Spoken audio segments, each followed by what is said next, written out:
obviously Coach Farokhmanesh takes precedence. So I'm going to bring him in right now. Coach, you have me. I got you, Tom. I'm walking in the hallways. This is super I, live right now. I see it. All right. Well, this is what we do here on live. So first off, Coach, I appreciate you joining us here on another night in the Mountain West. Listen, great job getting that one done. Competitive game, back and forth, right down to the wire. What's your top of mind thought on this 70-62 victory for your guys? Man, it was not the most aesthetically pleasing game I've been a part of, but I think that's the game we needed to win. To be honest, we needed to win a rock fight. We needed to win a war, and I thought our guys fought tonight. Being down 56-51, and then fighting back to 57-56, and it felt like we were stuck on that number for like an hour and a half. Mm-hmm. But the way we fought to finish that game, and it was a rock fight. And at the end of the day, we knew it was going to be a rock fight. That's probably honestly, I think that's the most athletic team in the past 8 years of being in the Mountain West that I've seen. So for us to fight the way we did and compete the way we did down the stretch, that's what we were looking for. Well, they have an interesting mix of athleticism and physicality, as you mentioned. I mean, that was a bruising game. There were fouls up and down on both ends, guys in foul trouble all over the place. So clearly, with the physicality in place, it helped to have the big guy back. Rashawn Bemba comes back. Talk about what he gave you guys tonight: 11 and 6 off the bench in 20 minutes. That you got to be pretty pleased with that. Oh yeah, absolutely. And honestly, like less about the basketball. I was just happy for him. And if you saw him in the handshake lines when he was coming back to start the game, he was just happy to be here. He was happy to be on the court. It's been a long journey. He was healthy all summer, and I know he gets a rap Mm. for being injured and whatnot. And he was healthy all summer. Had a random sprained ankle, missed that, and then literally had a torn meniscus that just happened in the Virginia Tech game. And for him to get back to the way he was, like I was just excited for him to be back in the game. Yeah, for sure. Well, look, I wanted to ask you about this. You rode the hot hand down the stretch. I guess I would say hot hand, but Josh was struggling with foul trouble, and you kept him on the bench and kept Jace Butler in, and he rewarded you with that huge 3-point play. Talk about the decision to leave Butler in those last 4 minutes when most guys would go back to their starter and Pasquarelli.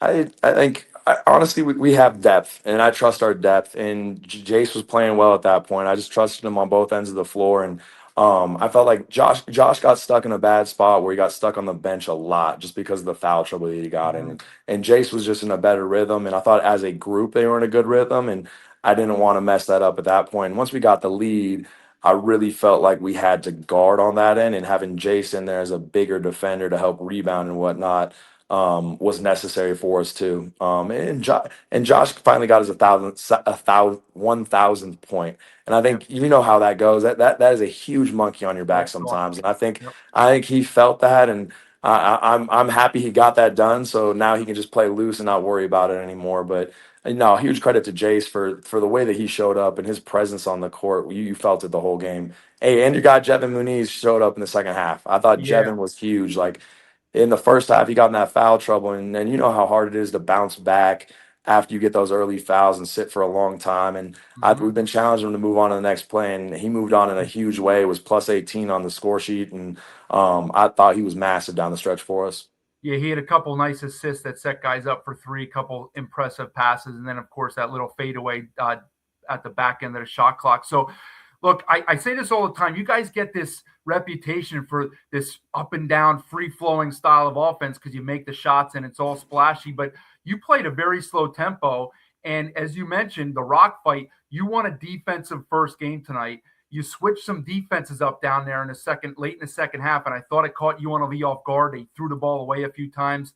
What do you see? Because you're getting better on whatever you're doing, man zone. Speak to the zone that you sprinkled in there a little bit. Yeah, I felt like we had to change something up. They were just driving the ball and getting fouled. Mm-hmm. And that's all the game was at that point. It was just a foul fest. So we needed to keep them out of the paint, get them passing the ball around a little bit more, and it was good timing for us. I thought the guys executed it well, kept the paint tight, and caused a couple turnovers in it. And to be honest, I thought we had a couple more missed shots that we just didn't come up with a rebound. But no, the two defense was huge for us down the stretch, and I thought that's really what kind of won us the game at the end. Our execution on offense obviously stretched the lead out, but I thought the defensive effort was huge, and that you're exactly right. The changing of the defense about that 5 minute mark Yep. kind of separated it. So you obviously your first year moving over to the head chair, but you've been in the league for a while now, and there would always be those breaks because there was an odd number of teams where you get a couple like buys, if you will. We don't really have that anymore with 12 teams and everybody playing in every slot midweek and week. Does that change anything for you guys? Like you're going to come right back Tuesday and then next weekend again Saturday. I mean, does that change anything, or you just kind of still take it? I know I'm not going to ask you about the next game because you're going to say, "Well, we're just looking one game at a time." But does that change anything where you don't really have any days off the way you would a year ago or 2 years ago, where you get a full week off? Yeah, and honestly, the last 3 game stretch we've had, we haven't had an off day yet. So tomorrow's a much needed off day for our guys, and they're probably feeling it more than I am. So that's going to be big for us. But yeah, I think, and I'm still learning that too. There's so many times, even in practice yesterday, the practice sheet had about 30 more minutes on it of Mhm. stuff, and I just stopped it, and we were done. It was about an hour and 20-minute practice, and that was including stretching and everything else. And I've learned that. I think early in the season we had a couple 3-hour practices and I wasn't really noticing it. And now we're cutting it back, and I got to keep cutting it back even more for these guys. They work their tails off. We just got to keep continuing to be more precise on what we're doing and sharpen up and be a little more execution in terms of what we need to get done faster, because you can't practice long anymore. You only have so much time to get it done, and we got to keep executing in a different way, but keep growing at the same time. So it's a fine line, and to be honest, yeah, I'm still learning it. There's a lot of stuff a first year coach is still learning through, and just like players, you got to get experience to get experience. The same thing for me as a head coach. Well, that's as you know from your last handful of years, that's where the assistants got to give you the old nudge and say, "Coach, we're going a little long today," because the players don't want to tell you to.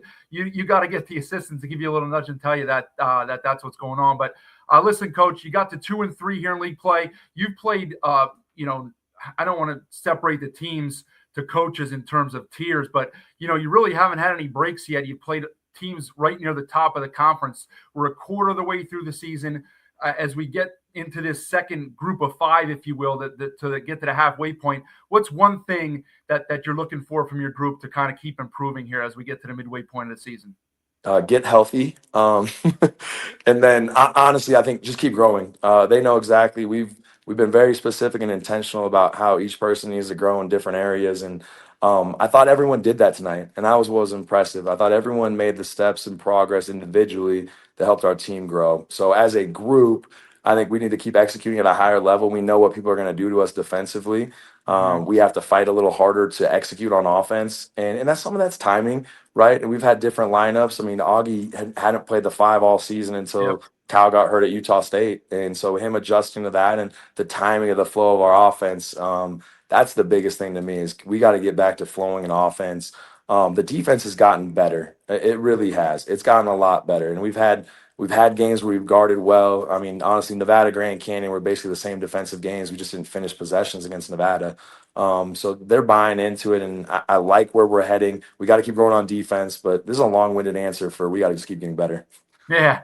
Well, I think most coaches would say that. Well, listen, Ali, give my guy Jevin a fist bump for me. Enjoy the day off tomorrow. Enjoy this victory. They're not easy to get in league play for sure. And then we'll look forward to catching up with you again down the road. No, I appreciate it, Tom. Thank you. You got it, buddy. Take care.